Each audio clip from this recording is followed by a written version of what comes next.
So I forgot to tell you the other announcement. I can't believe that somehow slipped my mind.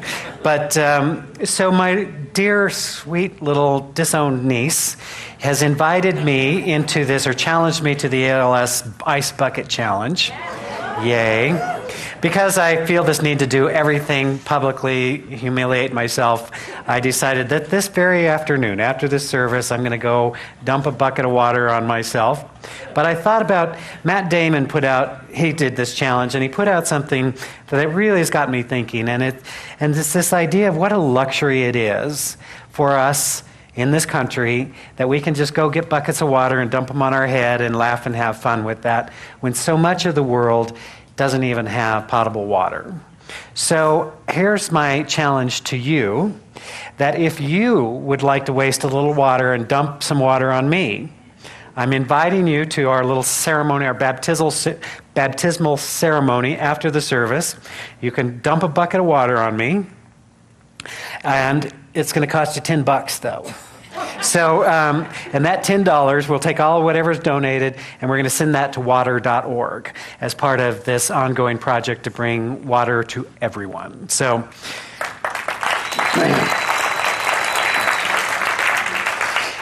and I know there's some passive-aggressive people out there that have just been waiting for this opportunity. I accepted the ALS challenge from my niece, Lainey Shea Palace, who is a punk, but I love her nonetheless. And I am extending this challenge to my friend, Reverend Sally Robbins, Reverend Judy Morley, and Reverend Kevin Busey. I'll get a copy of this. Also, I'm inviting people to make donations to water.org, because a lot of people around the planet don't have the luxury of pouring water on their head. Wish I didn't. So, you ready? Yes. Feel good about this? Yeah. Does somebody need to do it? I think you're supposed to do it yourself, right? Yeah. Somebody want the offer? Does somebody want the challenge? There's a little. All right. All right. It's heavy. One more person, please. Okay. You're not supposed to put it in time. Ready? No! Here's to cure.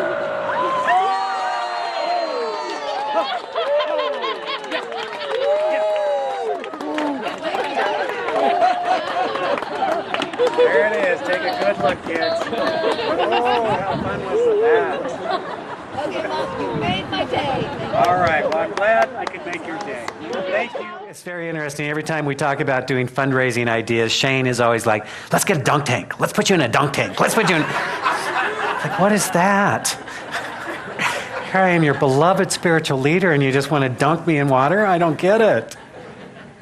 So anyways, little fun thing. Following this service, we invite you to do that. And of course, you can always just make a donation to either of those great causes. So today, we are in our Thrive campaign, right? We're thriving. We're looking at what does it mean to be fully alive, fully living from that highest potential. And so we looked at the idea of being thankful and being happy and to being resilient and inspired. And so today is the day of days. We come to Vivacious. Oh yeah. You ready to be vivacious? Yeah? You sure? Could change your life. But you're going to have to give up being boring and tired and old and whiny. But it's a great word, isn't it? Vivacious. Say it. Vivacious. All right. Say it again. I am vivacious. All right. Say it like you mean it this time. I am vivacious. Look at somebody and say to them, you are vivacious. How are you feeling?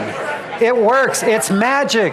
It's a magic word. It's better than abracadabra. It is like, I am vivacious. So your opportunity this week, as you go through your week and people come up to you and say, how are you?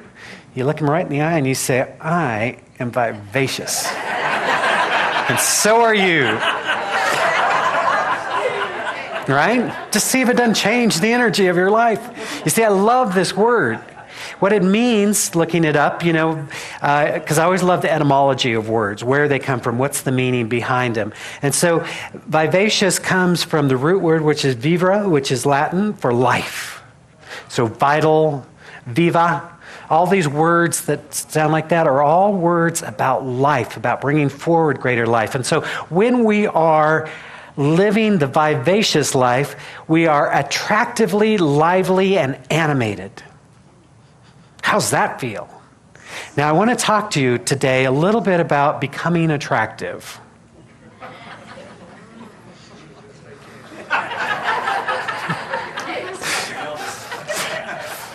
All right, there's hope. No, right? And I'm not talking about attractive as the world defines attractive, not about what do you need to do to wear a size 2 or to do this or all that sort of thing. But this idea that we work with all the time that says there is a law of attraction.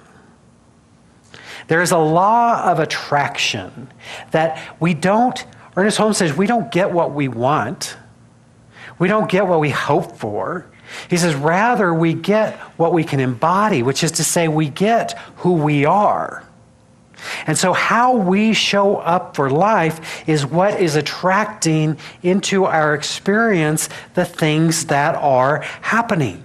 Now, there's always this temptation to go into a guilt trip. And so I'm just going to give you like a 20-minute pass on that. If you got to go there, do it quickly, right? Because sometimes when we start talking about being responsible for our life, and then we start beating ourselves up because we're not perfect yet, and we've been studying for weeks and everything, right?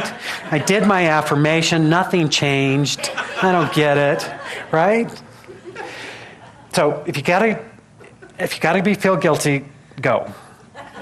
Okay, now we can get on with just simply looking at this idea that we are co-creative beings with the divine. Now, I don't know about you, but I grew up with a concept of God as a man that lived in heaven. Wasn't sure exactly where heaven was, but somehow God living in heaven could watch me and my every activity and make all kinds of judgments about what I was doing and how I was doing it. That was right? Now, you guys may not have got that version, but that's the version I got. And so my idea was, how do I pray? How do I pray so that I can have what I want? Because clearly I needed something to intervene in my life, right? How many of you grew up with the concept of prayer as intervention? Swoop down, fix it, make it okay. Well, my thinking and my understanding has evolved, and I've begun to appreciate that we are all part of a divine intelligence, this one life that is everywhere present, that is always available, that is expressing freely, joyously, wonderfully through creation. And so I am not somehow separate from that presence, but that presence is my life. And in this presence, I live, I move, I have my being.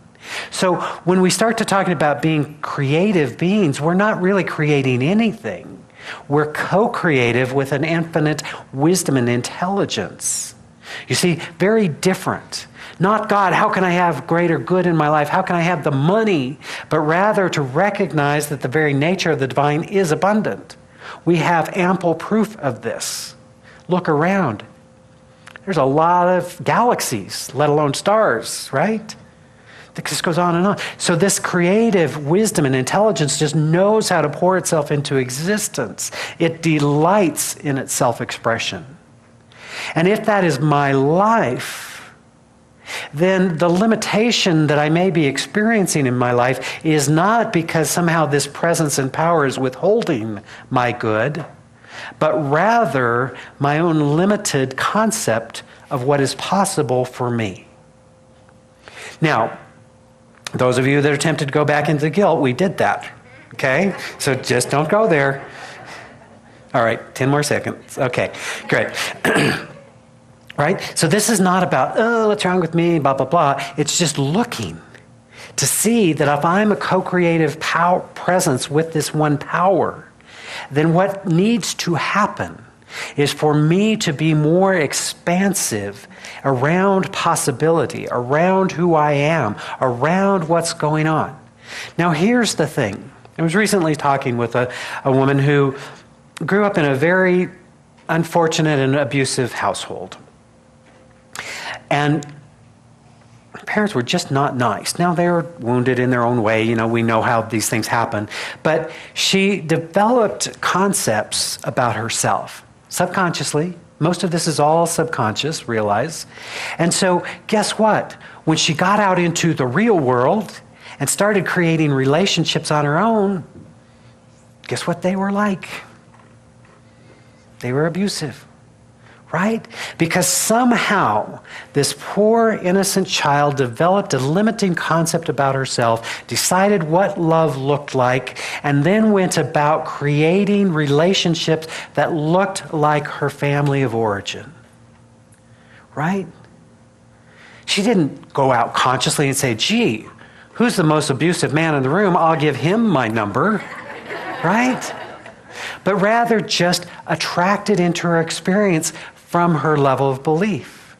Now, she was able to heal when she began to understand these principles and began to realize that she had a part in creating those experiences.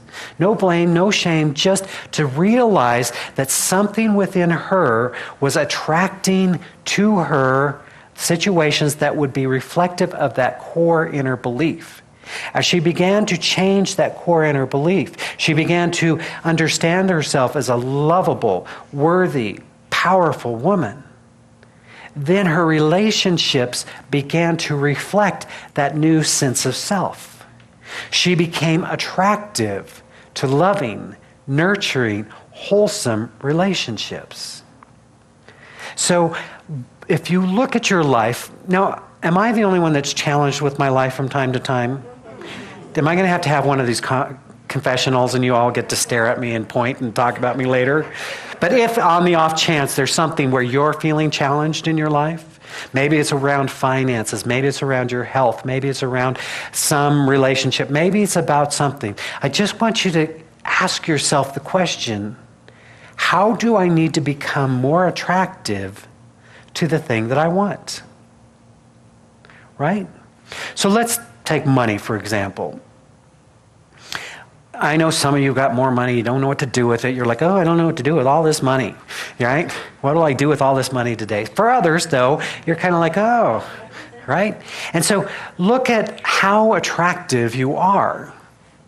Now, here's what I find. See, I'm kind of an expert in relationship. I know how to do bad relationship. In fact, I had spent about 20 years trying to figure that whole program out. I know how to do healthy, loving relationship. And here's what I found in relationship. Here's what's more powerful and nurturing and wonderful. Kindness, generosity, loving, thoughtful actions and words, thinking of the other person, being of service. Right? Here's what's not so attractive. Whining, nagging, moaning, diminishing, right? So let's say we wanted to have a new relationship with money.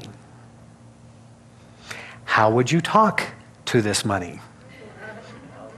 Oh, I get it. I see. If I'm whining, if I'm nagging, if I'm bemoaning, if I'm belittling, why would money want to hang out with you? Right? Look, I'm out of here. I've done abusive relationship. I am out of here. Right? But you think about how we talk sometimes about our money, about our finances, about our jobs, about all of it. Instead of being encouraging, uplifting, and excited, maybe even vivacious, we are having this other kind of relationship, and then we're amazed that it's not showing up for us the way we want it to. Perhaps we want to have greater health. We want to have a greater experience of well-being. How are we talking about that? See, I had to go to San Diego this last week, and so I know, don't cry for me. And so it was great. I got to hang out, go to the beach and see some friends and hang out with some really amazing, inspired people, and just got to really look once again at how consciousness takes form. And so I always love the opportunity to be around people that are creating what I want, who are further along on the journey. I like to hang out with those people because what I see over and over is there are no really extraordinary people. There's just ordinary people that do a little extra. And that there's a consciousness that goes first, that creates the thing. Some of you know that about around the beginning of the year, I decided to make some changes around my physical well-being. I looked in the mirror, and what I saw was there was a whole lot more of me to love than I really wanted. About 50 pounds more than I wanted to be loving on. Now, I don't think that I have to be a certain size or a certain way in order to be lovable. That's, But it just was not like, I was not feeling vivacious. I was not feeling excited. I was not having the energy that I wanted. And I had this realization that if I am to do this work for the long haul, I got to take care of the physical vessel that my spirit lives in. So I made a new commitment, but the new commitment was not to losing weight. I want you to hear this. The new commitment was to practicing excellent self-care. See the difference? Feel the difference? Now, I've lost about 30 pounds since then. Thank you. Looking and feeling fierce, I know. Wait till you see me in my wet t-shirt this afternoon. You're going to be like, ooh. Right? But here's the deal. It was the understanding that there was a consciousness of well-being that went along with, that preceded the activity. You see, sometimes we want to do it backwards. We want to say, if I do these things, then the consciousness will follow. I'm going to suggest to you, the science of mind is teaching us that we change first our consciousness, and in changing the consciousness, there is an impersonal law that is working upon what we are believing to be so, attracting into our life experience the things that support the consciousness. Now, this impersonal law is just that. It's not personal. Myrna will tell you this if you take her class. It's not personal. This impersonal law says, give me the mold and I will fulfill it. So you say to this impersonal law with the most powerful, meaningful, enthusiastic voice you have, why am I so broke?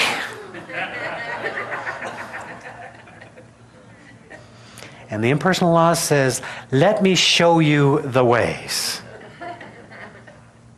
Likewise, when we have the consciousness of wealth, of abundance, that we live in an unlimited universe, and we start opening the possibilities of how can my greater good be made manifest in my life, our wonderful, amazing trillion cells of brain cells are all like, cool. I got it. I'm going to find it. That's what we do.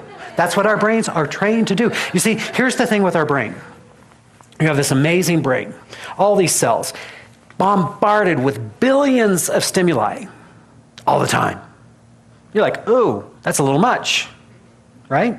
It's a little much to try and absorb right now.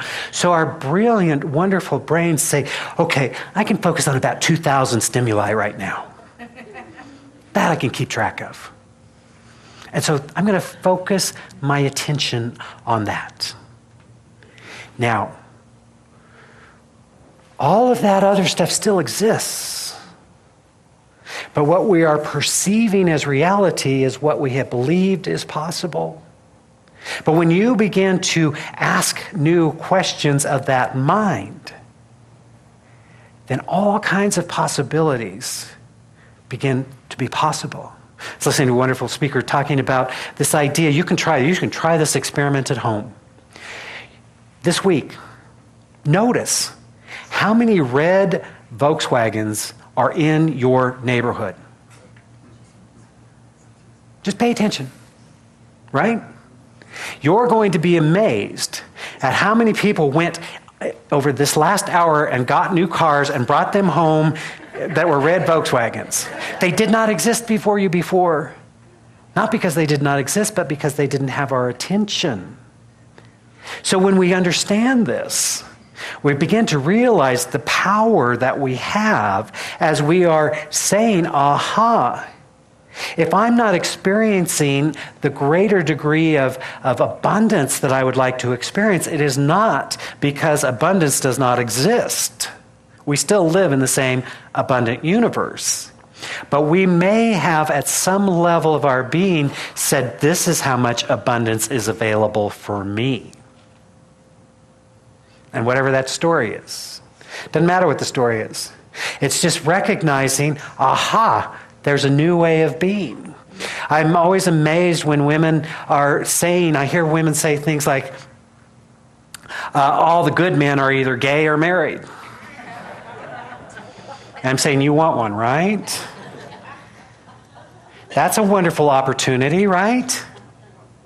If that's your belief, that's your frame of reference, what do you find?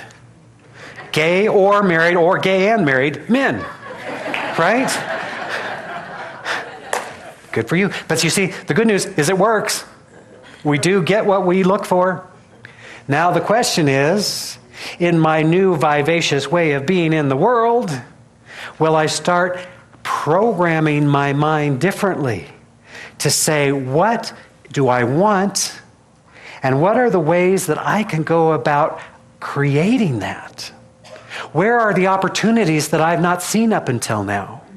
What is the possibility that I've yet to explore? What do I need to release in order to step into my greater possibility of life? And the mind says, thanks for the question. Better question. Let me give you an answer because that's what I do. It's fabulous. There was something I was going to talk about today. Yes, okay. Oh, well. So, I know. I was going to talk about prayer. So, I was thinking about how my life has evolved, my prayer life has evolved. When I grew up as a child, believing that God was some man that lived outside of me, that gave to some and didn't give to others, then that would set up a whole dynamic because everything my church was telling me was I didn't qualify. Too bad. Oh well, right? But then I found this way of thinking, this way of approaching reality. And I began to realize that it's not about getting God to be different. That the divine just is. That joy and love and harmony and peace and beauty and all good, it already exists. We're not creating more. We're recognizing what already exists. And then we're making that welcome in our life. So my prayer life is no longer praying to something to try and bring it into my life.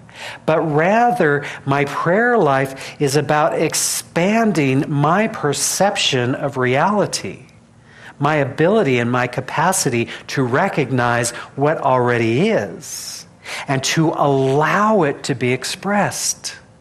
You see, as I've said so many times, I'm not experiencing abundance in my life. It's not because abundance doesn't exist. It means that I have some limiting idea, limited concept of self that is precluding that, is not making it attractive. It's not attracted to me.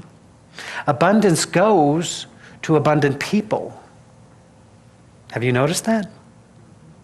Abundance runs from non-abundant people. Nothing personal, but I'm just saying, right?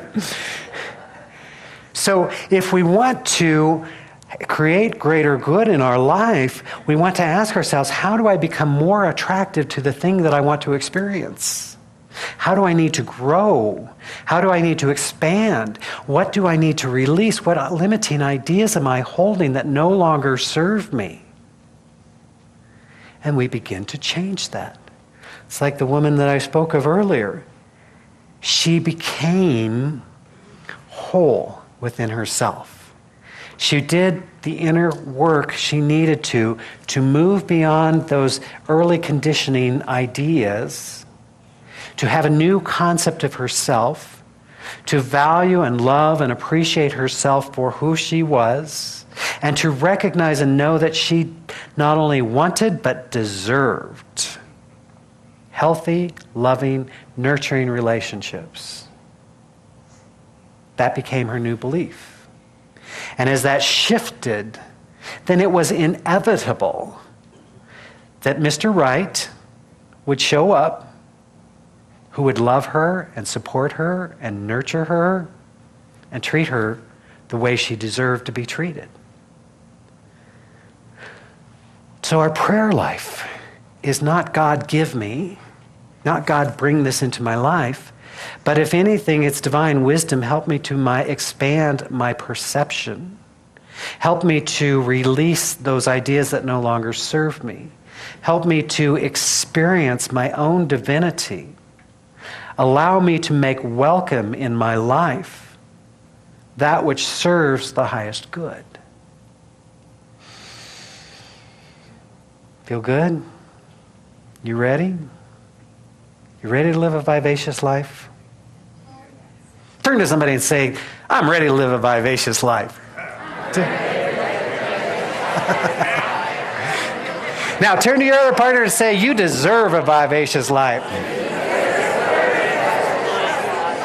And you are attractive. Oh yeah, that feels good, right? This is my new favorite word. I'm vivacious. This week, as you're walking through your week and people are going, how are you? You know, getting gathered Monday morning around the coffee. Oh, how was your weekend? Going, I'm vivacious, baby. Yes, they'll make you sit in a different cubicle all by yourself, but it'll be worth it. It'll be worth it.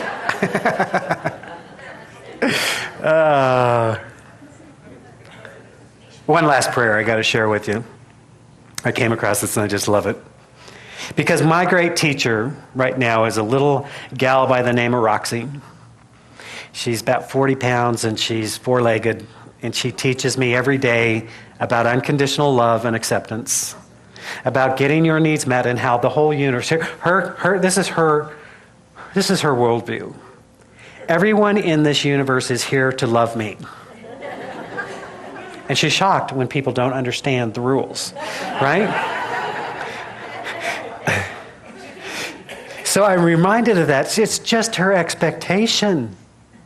And guess what? Most people love her. It's crazy, right? So I came across this thing. It's a memo to God from the dog. Several of them I want to share with you real quick. Dear God, why do humans smell the flowers but seldom, if ever, smell one another?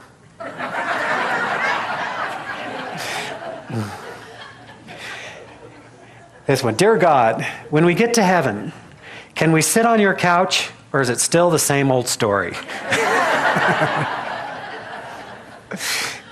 And here's a kind of a Zen approach to it. Dear God, if a dog barks his head off in the forest and no human hears him, is he still a bad dog?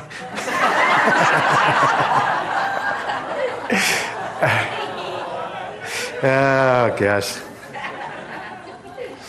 Here's the deal.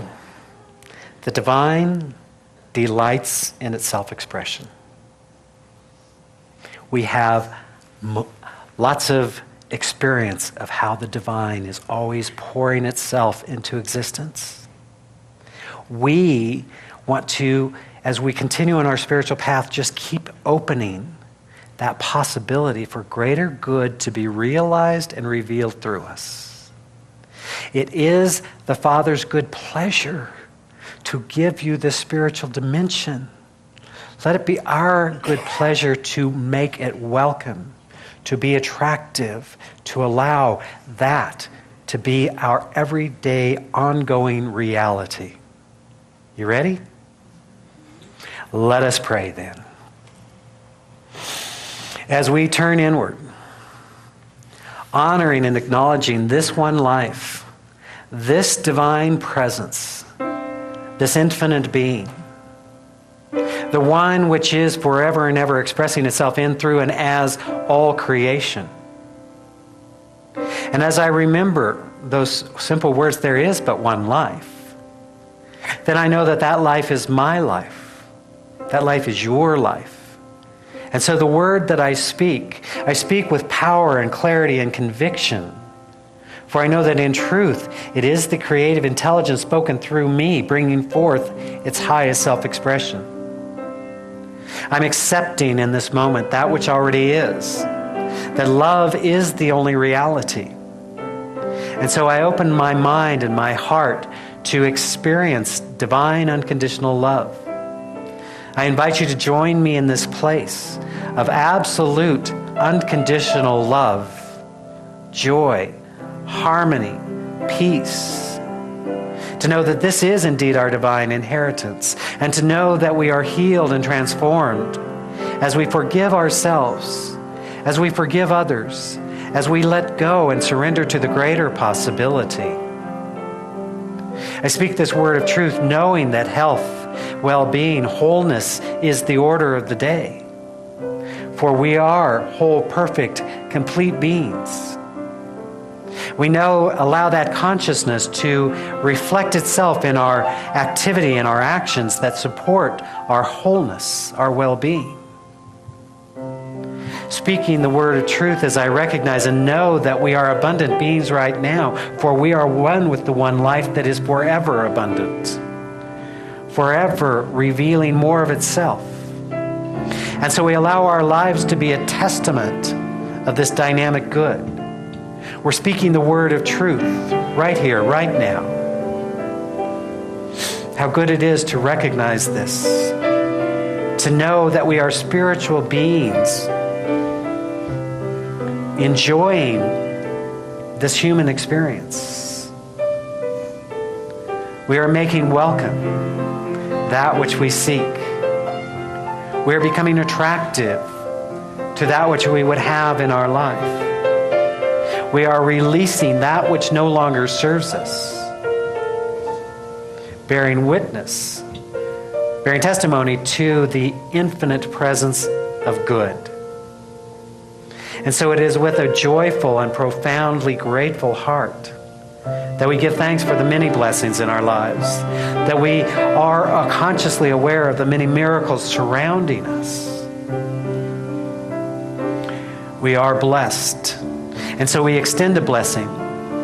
We bless this spiritual community, knowing that it is a divine idea unfolding graciously, joyously, abundantly, serving a greater good, bringing greater light into the world. We extend our blessing to include all of our brothers and sisters around the planet itself and all of her inhabitants. We're seeing a planet at peace. We're recognizing harmony. We're knowing that it is a planet at peace and it is a world that works for all. And as always, we bless all priests, rabbis, ministers, teachers of every faith, for we recognize and know there are many pathways to the divine. And so we honor, we celebrate them all. How good it is to know this truth. And so having the inner recognition, we simply release this word, this consciousness into that law of mind that knows what to do and how to do it to serve the greatest good for all. It is with a joyful and grateful heart that we give thanks for these many blessings, releasing this word, knowing that it is so. As together we say, and so it is.